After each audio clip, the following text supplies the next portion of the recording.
decide to take it home. It's a thing of pride for him. He can decide to sell it and have some more money. Or the person who has the best farm in the school can get a scholarship. We see, we now start seeing agriculture more of an incentive, more of a reward system than punitive.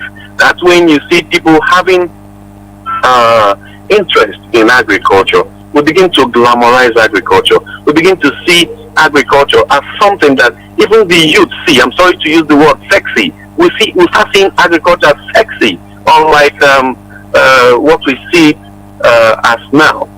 So these are the things we need to start doing. We need to start acculturating those habits so that we can change our notion of agriculture. Then again, the issue of insecurity, for goodness sake. Believe me, if not for this insecurity, we cannot be hungry in this country. We have almost like very arable land. Imagine the size of the arable land we have in this country. How can't we be exporting food to at least other African countries? I mean, every food, not just rice or some kind of food. I mean, every food that we can plant here in the tropics. So, myself, I had to even plant inside cement bags in my house. Inside cement bags. I planted yam inside cement bags in my house.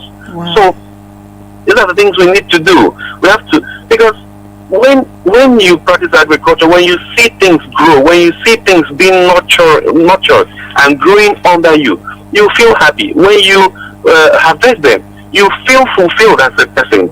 So agriculture is the in thing. It can never be overemphasized. And I tell people that among the basic human needs, the food, the shelter, the clothing, and the food. If you don't live in a house, you will not die. If you don't wear clothes, you will not die. But if you don't eat, you will die. Of course, of course.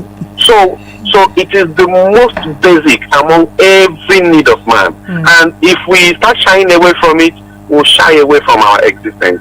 So we need to face it and eat food and live healthy and have our food security in this country. That's my contribution. Thank you so much. All right. Thank you so much. Like, we really appreciate this contribution. And the first, he talked about using farming as a punitive measure.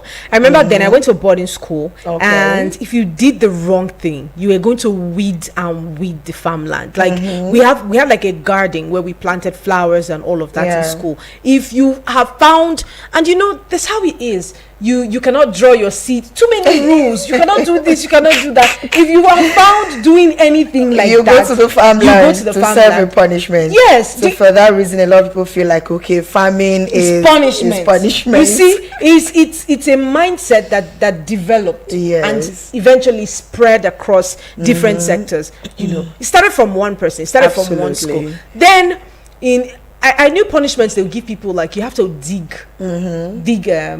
your height. Remember that? Yes. You dig, or they'll tell you to plant a tree then in school and all of that.